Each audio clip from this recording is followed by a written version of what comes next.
आप लोग आए। आज मैं आप लोगों के पास जो आया हूं, कुछ ये विशेष चीजें बताने के लिए आया हूं। एक तो ये है कि हरियाणा के अंदर राज्यसभा चुनाव है और दीपेंद्र हुड्डा जी सांसद थे, तो वो अब सांसद नहीं है, उनका रिजाइन उससे हो गया, राज्यसभा से लोकसभा के सांसद बने हैं। तो विपक्ष के जो लोग हैं वो पिछले 1 महीने से ये कह रहे थे कि भाई हमारे पास कोई उम्मीदवार नहीं है। दुष्यंत चौटाला जी कह रहे थे कि भाई हमारे पास उम्मीदवार नहीं है, हुड्डा साहब आप दे दो। हुड्डा साहब कह रहे थे भाई आप अपने परिवार मत दे दो या आप उम्मीदवार दे दो। आप लोगों ने सुना होगा। तो पिछले करीब 1 महीने से ऐसा ही चल रहा था। अब हम आ गए उम्मीदवार के रूप में। हम कैसे आए कि लोग आगे हमारे को कहने लगे कि भाई तू लड़ ले चुनाव, तू खड़ा हो जा। अख्तर ने भी डर लागा है। मैंने सोची मैं इसमें डर की क्या बात, अभी चुनाव तो लड़ा ना लड़ा आदमी। तो हम आगे, क्योंकि कोई उम्मीदवार आ नहीं रहा था विपक्ष के पास, क्योंकि होश क्या है, ईडी सीडी सीबीआई का डर हो कोई ना आवे, क्योंकि राज्यसभा चुनाव कोई लड़ रहा है तो 12 भरकम आदमी चाहिए। तो हम आगे जी, हम आए। तो हमारे आने के बाद अजय चौटाला साहब कहते हैं अब इसके पल्ले तो कुछ है ही नहीं, वो तो हमने बेरा है, हमारे पल्ले तो भाई कितना विधायक, तो 10 तो आपके पास है। बोले 10 भी नहीं है इसके पास। अरे कैंडिडेट मांग रहे थे आप, हम तो कैंडिडेट के रूप में आए हैं, विपक्ष के आजाद उम्मीदवार के रूप में आए हैं, आपको समस्या भी नहीं होनी चाहिए। फिर हुड्डा साहब से पूछा जैसे पत्रकार भाइयों ने, तो बोले कि पहले जेजेपी वालों के लिया 10। तो इस तरह की चीजें हो रही। और इस दौरान मैं आपको यह बता रहा हूं कि विपक्ष के जो लड़ाई होती है ना जेन्युइनली, तो वो लड़ाई हमने लड़ी है और चैलेंज करके लड़ी है। पिछले 9.5 साल के करीब 10 साल मान लो, अब 10 साल में 1 दर्जन केस मेरे ऊपर हैं, तारीख मेरे ही लागे हैं। फैमिली आईडी जब समस्या शुरू हुई, जो अजय चौटाला साहब कह रहे हैं बेचारा है ये तो बुला जाएंगे, तो बेचारा अगर कोई होता है तो या तो बेचारे की हेल्प करी जाती है, ठंड आदमी की तो यही होती है, चलो बेचारा है इसकी हेल्प कर दो, नहीं तो मजाक तो नहीं उड़ाया जाता। अब वो उस आदमी को बेचारा बता रहे हैं जिसके ऊपर 1 दर्जन केस है हरियाणा, आंदोलनों के, कोई उस तरह के केस नहीं है, आंदोलनों के केस है। जब फैमिली आईडी बनी, थारा फूफा जिंदा है आंदोलन से, पूरे हरियाणा में 2 लाख पेंशन बनी थी बुड्ढों की, बुजुर्ग विकलांग जो थे, विधवा थी। जब खेल कोटा खत्म हुआ तो हमने सोटा ठाया था।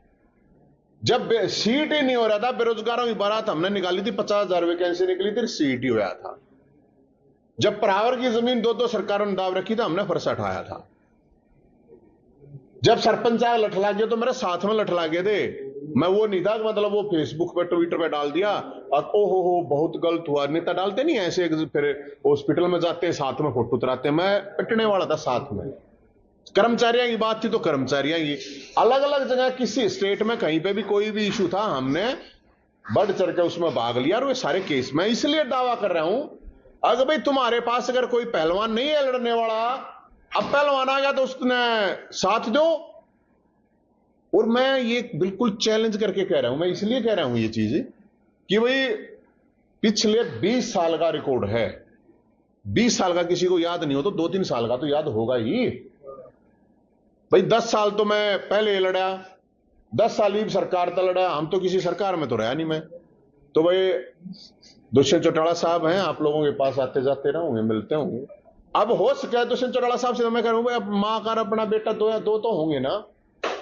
अब उसका दादा गौतम नाराज हो उनते, मेरे तो थोड़ी नाराज होगा, मन ने क्या बिगाड़ा है भाई। आप अपनी गारंटी लो और हम अपने आप चले जाए। हुड्डा साहब अपने जो विधायक है उनकी वो करो।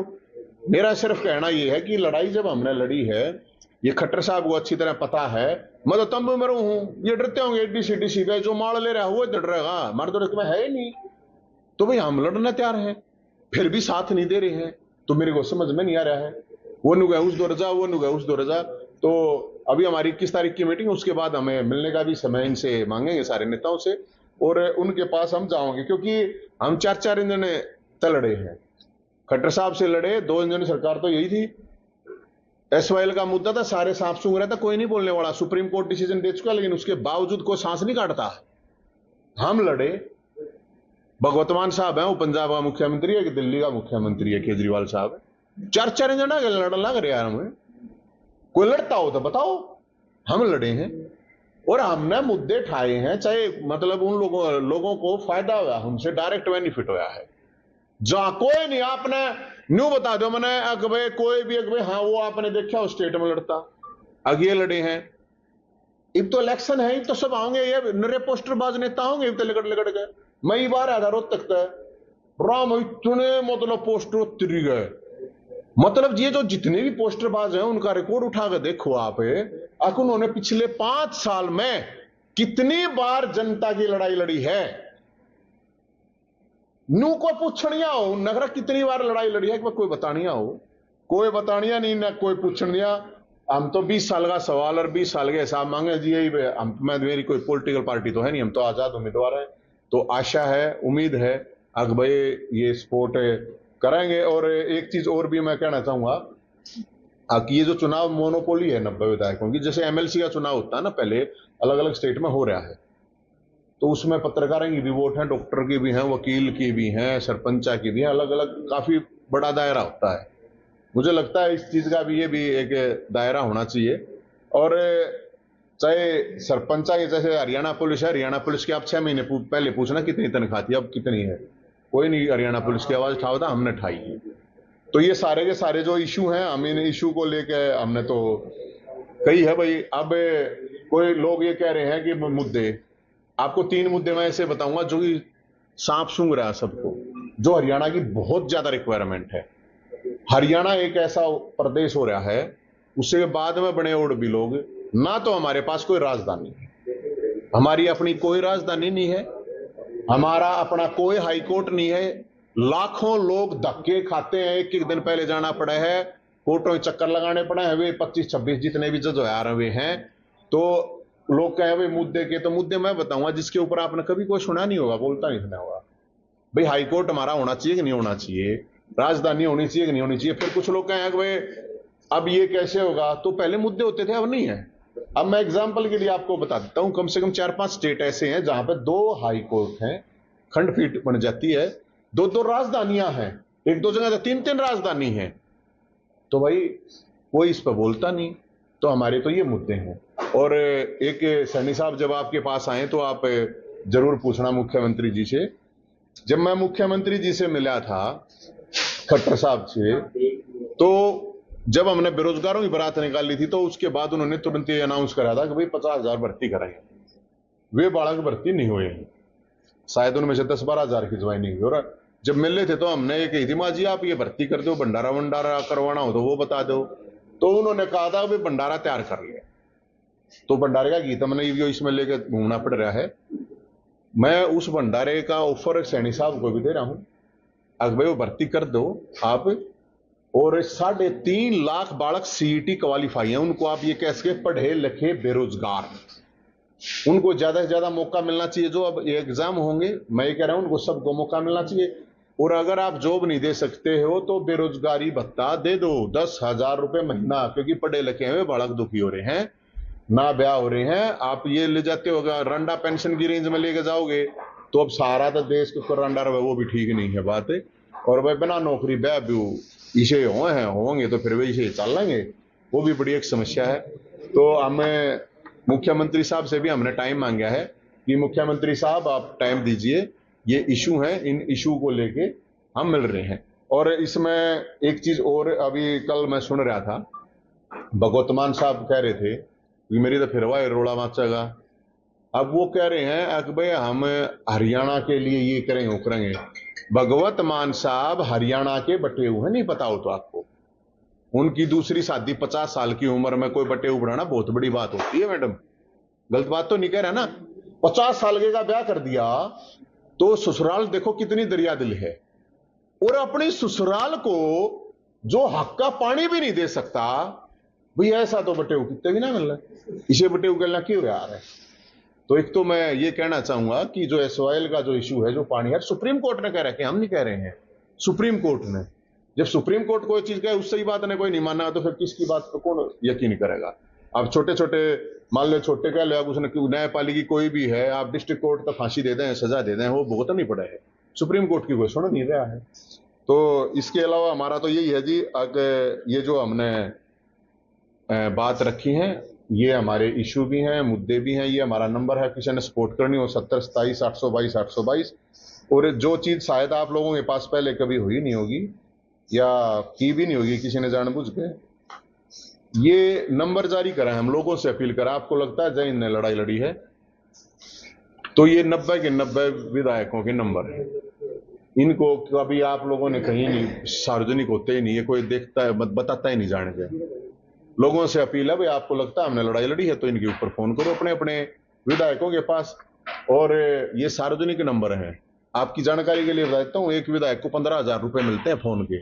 देखो 15,000 आके करता हुआ है ना, तो फोन तो आप वैसे भी उठा लेंगे, उठा लेना चाहिए क्योंकि चुनाव आ रहा है, पहले उठाओ ना उठाओ। और आपके अरे फोन भी मेरा समर्थन करियो ना करियो, मांगियो ना मांगियो, आपकी अपनी जो खुद की समस्याएं हैं, परेशानी आपके गली मोहल्ले की, शहर की, कस्बे की, वो तो कम से कम करे इसको हो। और ये हैं हिसार के जो विधायक जी हैं सारे माननीय, इनके नंबर है। हाँ, तो ये लोगों तक जरूर पहुंचा देना आप, ताकि ज्यादा से ज्यादा लोग अपने विधायकों के नंबर ले लें और उनको अपनी समस्या बता सकें फोन पे, क्योंकि 15,000 रुपए ले रहे हैं। और विधायक जी से अपील लगी फोन उठा लें। ये हिसार से हैं कमल गुप्ता जी, नोट कर लीजिए आप, 98 120 80 109। लोगों से अपील लगी, अपने नोट कर लो भाई, जिसके समस्या हो फोन तो करे लियो। और उसके नवीन जाइन का समर्थन मांगियो चाहे मत मांगियो, मेरी तो देखी जाएगी अपनी समस्या, क्योंकि मेरे द्वारा फोन सिरसाते भी आए, सारते भी, प्रेरणा कालकाते भी, अग जी यह समस्या है। तो मैं अभी विधायक का नंबर फिर यादमपुर से है भव्य बिश्नोई जी, ये इनका इन्होंने उषा नंबर नहीं दे रखा है, 1669 दे रखा है, 24 20 21। हांसी से विनोद भैणा जी, 94 67 52 22 22। नारनौंद से है राम कुमार गौतम जी, 94 160 44 837। बरवाड़ा से है जोगीराम सियाग जी, 94 160 44 753।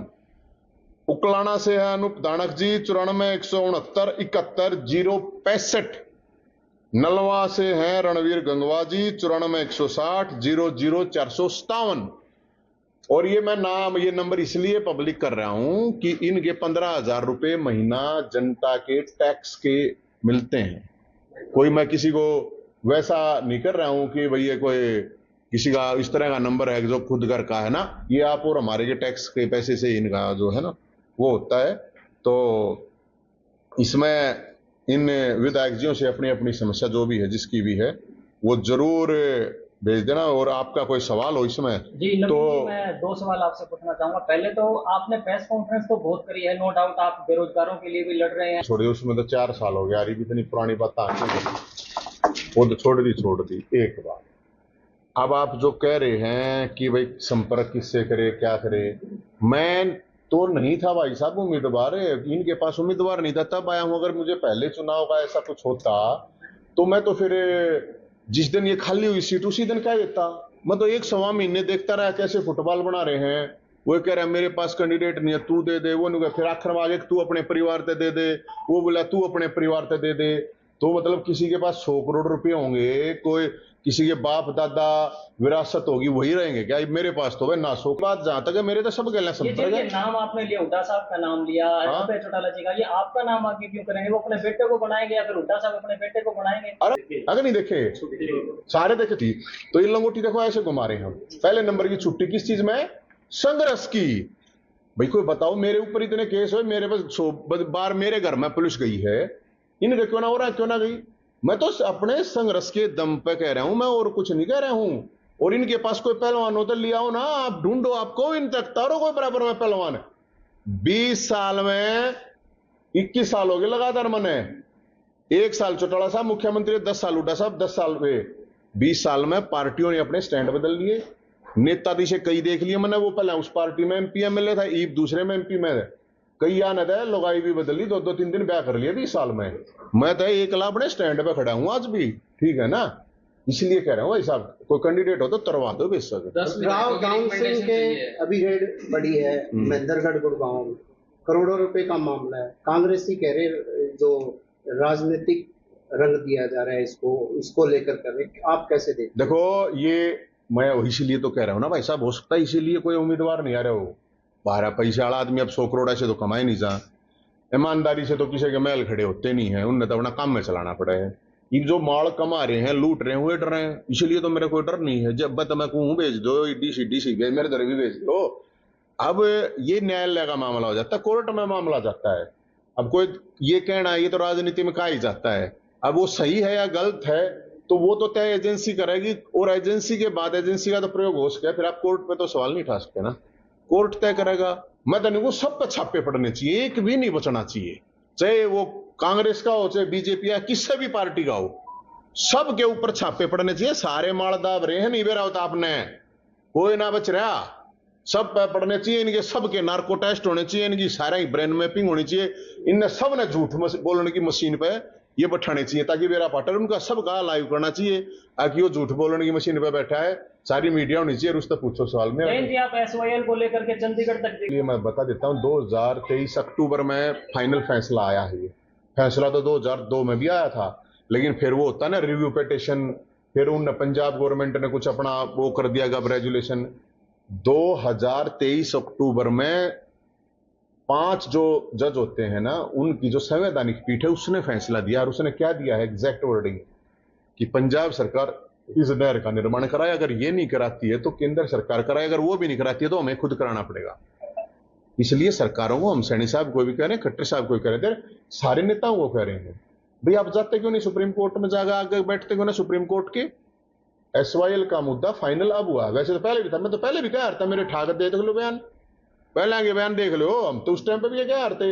अब सुप्रीम कोर्ट का फैसला, 10 एमएलए की रिकमेंडेशन चाहिए, अभी नवीन के पास में कितने एमएलए? मेरे द्वारा अभी तो अपने मैम से हैं निर्दलीय विधायक बलराज जी, उन्होंने दिया है समर्थन, और 10 तो हुए पड़े हैं, जेजेपी के पास है नहीं क्या, 10 हैं वो तो कह रहे हैं। अब उन द्वारा है चाहे ना है, दादा गौतम द्वारा हम जाओगे बुझ जाए क्यों कर्नाटक, अब खोपर खा जाओ, मैं खोपर थोड़ी हूं, मैं तो नहीं हूं ना, मैंने तो कुछ नहीं खा रहा, क्या हम पूछे किस उस पर नहीं दोगे भाई। हर लोगों तक अपील करूं मैं, लोग फोन करें, सारे दौरे करें। तो अब सिरसा जाओगे, रोहतक के अंदर डी पार्क के सामने, तो उड़े भी जाऊंगा, चिंता मत करो, ये भी 21 तारीख की मीटिंग है हमारी, उसके बाद फैसला चाहेंगे। और अच्छी बात करो, ये बता पब्लिक तक है, हम जो लोग न्यू के हैं ना, आगे तो राज्यसभा तो विधायक बनाते हैं, तो विधायकों को कौन बनाओ भाई, विधायकों को कौन बनाता है, जनता ही तो बनाती है। जनता अपने विधायकों को फोन करें, और माननीय के लिए सबको लिए, हम लोगों के लिए भी हम एक बात कह रहे हैं कि जी अपने फोन को रिकॉर्ड कर लियो, कदे फिर ये विधायक कोई सानू कोई से फोन आया था वो बदतमीजी कर रहा था, हम अपने सब उनसे गए, कोई बहुत तरीके से तरीके से विधायक जी से फोन पे बात करियो, उनका रिकॉर्ड भी करियो, के ताकि बाद में इन्हों कह ना मैंने न्यू ना कही। आपकी मैं मंशा जानना चाहते, ये मन ने कुछ न कुछ ला के भाई साहब, अब हमने तो ये सत्तावतार इनकी जरूरत होती तो मन आंदोलन में थोड़ी होता, मैं तो उस टाइम पर कांग्रेस पार्टी में होता, हुड्डा साहब जो मुख्यमंत्री थे, हम तो रोहतक में मेरे ख्याल में कोई आदमी नहीं था वहां उनके खिलाफ बोलने वाला, लड़ने वाला, हम लड़े हैं, वो हुड्डा साहब को ही पता है। तो हम तो आंदोलन में आए, आंदोलन से बाई डिफॉल्ट पार्टी बन गई, वो भी अब 2020 में हमने तो छोड़ दी थी। तो अब ये तो मैं क्या बताऊं भाई साहब, भूखे होंगे, भूखे ने नु यार घना भूखा हो आदमी, तब फिर वो बाज जाएगा। सारे चाहे अधिकारी हो, सब मंत्री हो, नेता हो, मतलब मेरा सवाल ये है कि बाद में ऐसा क्या मतलब हो जाता है कि वो भ्रष्टाचार की चपेट में आ जाते हैं। अब जी मैं सारे के सारे हैं, ये तो जी मैं तो नहीं बता सकता, हालांकि देखो मैं सब ने तो नहीं कहूंगा, सब बेईमानो हैं, 2-4% ऐसी बात। ये तो बता सकते हो कि आपकी मंशा क्या सारी उम्र आंदोलन ही करते रहोगे, या कुछ मंशा जो भी विधानसभा लड़ोगे या लोकसभा? ये हमारा प्लान बी है, ये बता दो अपने भी इशू है, उनका सोल्यूशन करवाए हैं। आपको ये जितने भी बागड़ बिल्ले हैं, अब ये सारे चुनाव के टाइम पर निकले, अगले 4 साल तो दिक्कत कौन है, हमारे जो रुक के पत्रकारा ने ठानी पड़े है आवाज, पत्रकार अपना हंड है। मैं इसलिए कह रहा हूं ये बात, ये तो आप कोई भी एक वो बना दे कि भाई चले, तो जब नुगा आ रहा ना कि भाई के कह रहा उस बात ने छोटो, ये जब तक मैं कोई गुफा सुरंग ले नहीं रहा हूं, कितने भी जाऊंगा आऊंगा, ये देख लो ना, मैं सब तक हूं। मैंने कहे हैं लोग भी कांग्रेस वाले कांग्रेस में आ जा, मैंने वही कांग्रेस से समर्थन दवा दो, बीजेपी वाले दे दो। मैं जो छुट्टी बोलने लग रहा, कोई पहलवान होते लगे, कितने शर्म की बात है, किसी पार्टी के पास एक भी नेता नहीं है जो हमारी लंगोटी ने पकड़ ले, मारी आंगली ना हमको मान लग रहे, मारी आंगली ना पकड़ ले भाई, तेरे तो फालतू संग्रह हमने कर रखा है। और आज तक नहीं होश कहेगा था, साथी जानता होगा, मैं तो जब यूनिवर्सिटी में थे तो होश क्या आप ना जानते हो, आपका यार दोस्त रिश्तेदार। तो सर आपको कोई समर्थन कैसे देगा? ना तो आप विधायक, ना आप MP। गोपाल कांडा जी ने समर्थन दिया था, उनको गृह मंत्री बना दिया था हुड्डा जी ने, तो आपको कोई समर्थन कैसे देगा? आपके पास ना विधायक। अरे मेरे भाई, मैं ये कह रहा हूँ, अब कोई कैंडिडेट को नहीं इनका, कोई कैंडिडेट ला दो, मैं तो आज बैठ जाऊंगा। और बताओ, इन्हें ढूंढ लाओ ना कोई ठाडा पहलवान तो लाओ। हरियाणा सरकार ने 10% आरक्षण दिया है अग्निवीरों के, और इलेक्शन नजदीक है, इससे पहले विरोध भी हुआ है इस योजना को लेकर, क्या कहेंगे? इस योजना को लेके 3 बार नवीन जैन ने किया है, और फिर वही बात, कोई सा मुद्दा ठा लियो आप। मैं ये कह रहा हूँ, अग्निवीर का जो इशू है, पहली बात तो ये है, उसमें कुछ सेलेक्ट किया भी इन पुलिस में, यहाँ जो फौजी हैं, जो आर्मी कोटा होता है, वो हर डिपार्टमेंट में है रिजर्वेशन। पहली बात तो वो हर जगह होना चाहिए। दूसरी बात मैं कह रहा हूँ, अग्निवीर के साथ कुछ समय बिताना चाहिए। जो हमारा कोई भी पूरे देश में बहुत MLA हैं, 5-6 हजार MLA हैं, 700-750 MP हैं, चाहे 10 दिन में बिता कहा, बॉर्डर पर जाओ, अब रोज बलिदान हो रहे हैं, आप देख रहे हैं। तो वो जो अग्निवीर हैं, उनके साथ मैं कहूंगा, और जो खासकर MLA MP हैं, उनके बालक बुड़क हैं, उनको भी वे कुल्लू मनाली भेजे हैं, थाईलैंड भेजे हैं, और कितना पेरिस भेजे हैं, तो उड़े बॉर्डर पर फौजियों के पास जाओ। पर्याप्त नहीं है ये चीज, क्योंकि कोई भी देश के लिए जान देता तो सरकार और समाज दोनों की जिम्मेदारी है कि उसके परिवार का पालन पोषण करे। अगर आप ये वीडियो YouTube पर देख रहे हैं तो हमारे चैनल को सब्सक्राइब करें और बेल आइकन को दबाना ना भूलें। अगर आप Facebook पर ये वीडियो देख रहे हैं तो हमारे पेज को लाइक करें।